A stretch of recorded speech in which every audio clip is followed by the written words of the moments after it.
Halo semuanya, selamat pagi, siang, sore, malam. Balik lagi bersama gue Safil Bahas Cinema. Hari ini gue ingin membahas mengenai film Perempuan Bergaun Merah yang disutradarai oleh William Chandra. Ini adalah film horor terbaru dari Ravi Films yang tahun ini sudah sukses dengan banyak film seperti Ivana, Pengabdi Setan 2 Communion, dan Kodrat yang baru tayang minggu lalu. Dan kali ini adalah giliran film Perempuan Bergaun Merah yang digadang-gadang merupakan film yang satu universe dengan Sebelum Iblis Menjemput. Oke, ikutlah review gue mengenai film ini. Secara singkat, gue bisa mengatakan kalau film ini itu adalah film yang telah tayang. Film ini seharusnya tayang tahun 2020 kemarin, tetapi terpaksa harus tertunda sampai 2 tahun lebih akibat adanya pandemi COVID-19.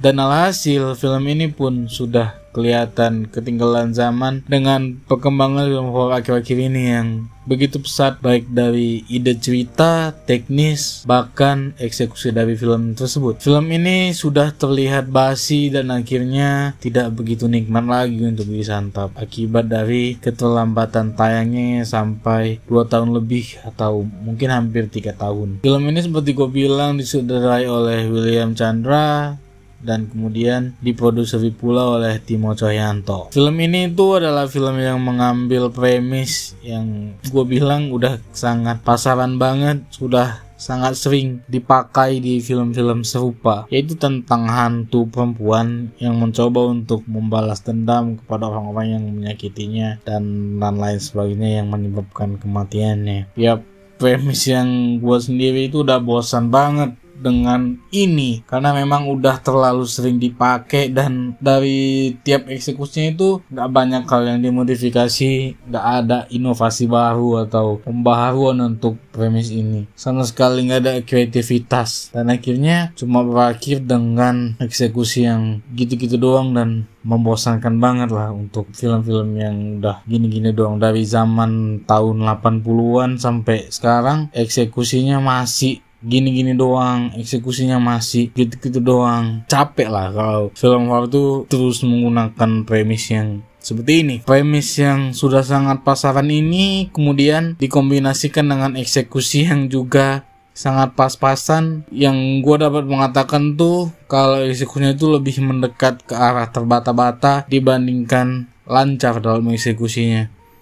Hal itu dimulai dari build up-nya yang tergopoh-gopoh dalam menceritakan kisahnya hingga deretan belokan-belokan tajam yang beberapa di antaranya itu kelihatan asal letak aja tanpa peduli dengan isi dari ceritanya, tanpa peduli dengan konsistensi alurnya, asal-asal diletakkan saja plot twist-nya tanpa peduli kalau apakah ini sudah di build up dengan baik atau apakah ini sudah di build up dengan oke.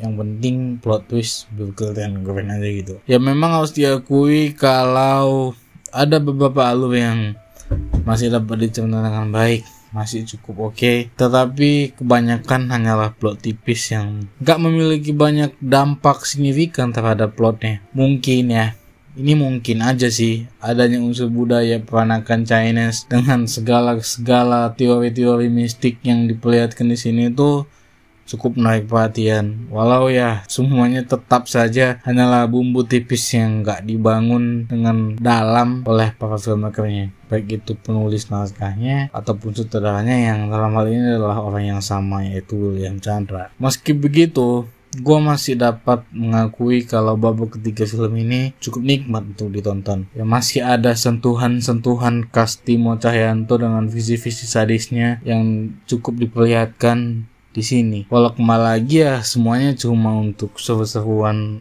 doang tanpa ada makna yang dapat memberikan perspektif baru dari filmnya. Ya semuanya cuma bacok-bacokan doang tanpa isi yang jelas. Sesuatu kesia-siaan lah kalau gue bilang ya untuk bagian ini ya. Kemudian dari performa acting sendiri, Tatiana Safira itu cukup mampu memberikan sesuatu yang dapat menarik perhatian. Walau tentu saja penampilannya di sini tuh masih jauh dari performa terbaiknya. Begitupun ia tetaplah hal terbaik di film ini. Ia adalah unsur yang benar-benar mampu setidaknya membuat film ini memiliki titik positif yang dapat dibanggakan. Selain itu ya sontak film ini tidak memiliki titik lainnya yang cukup mampu menarik perhatian. Performa perempuan pendukungnya ya cenderung biasa aja dan karakterisasi juga nggak tereksplor dengan baik. Untuk karakterisasi Tatiana Shafira sebagai tokoh utamanya di sini itu Dinda, itu cukup ada pengembangan karakter ya, walaupun nggak banyak juga sih pengembangan karakternya, cuma sekedarnya doang. Kemudian ada misteri di karakterisasinya yang diperlihatkan beberapa kali dengan cukup bagus, tapi seringkali misteri-misteri yang ada di karakternya itu dibiarkan begitu saja tanpa ada penggalian lebih dalam lagi. Gua nggak tahu mau diapakan ya karakterisasi dari Dinda ini. Apakah memang nanti mau dilanjutin lagi atau mau digabungin dengan karakter yang ada di Sebelum Iblis Menjemput untuk dibuat sequel atau crossover atau apalah nanti mau dibuat, mungkin situ karakterisasi Dinda ini akan lebih diperdalam lagi. Tapi seperti gue bilang, penampilan Tatiana Shafira di sini cukup menarik perhatian. Dan ini adalah titik pusat dari film ini yang mampu membuat film ini memiliki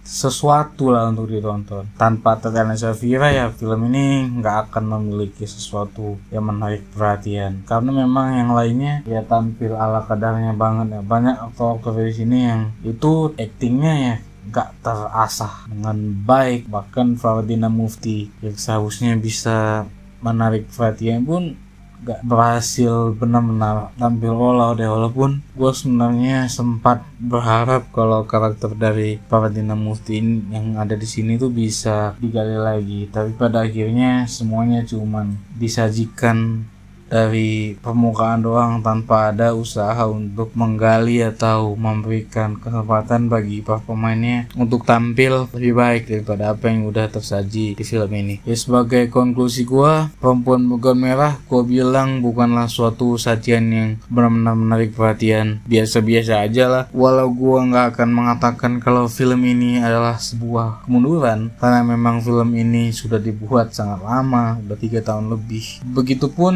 gua akan mengembalikan semuanya kepada penonton sekalian. Kalau kalian ingin nonton ya nonton aja. Ya untuk hiburan mungkin masih bisa menghibur kalian. Tapi kalau kalian mengharapkan sesuatu yang benar-benar dapat memberikan kalian perspektif baru atau memberikan kalian hal baru di jagat perfilman horor atau perfilman lokal ya, film ini bukan jawaban untuk itu. Masih banyak film-film horor Indonesia yang lebih fresh baik dari premis maupun eksekusi, teknis dan lain-lain sebagainya, seperti Pengabdi Setan 2 yang sekarang lagi tayang di Disney Plus Hotstar. Kemudian di bioskop masih ada Inang dan Kodrat.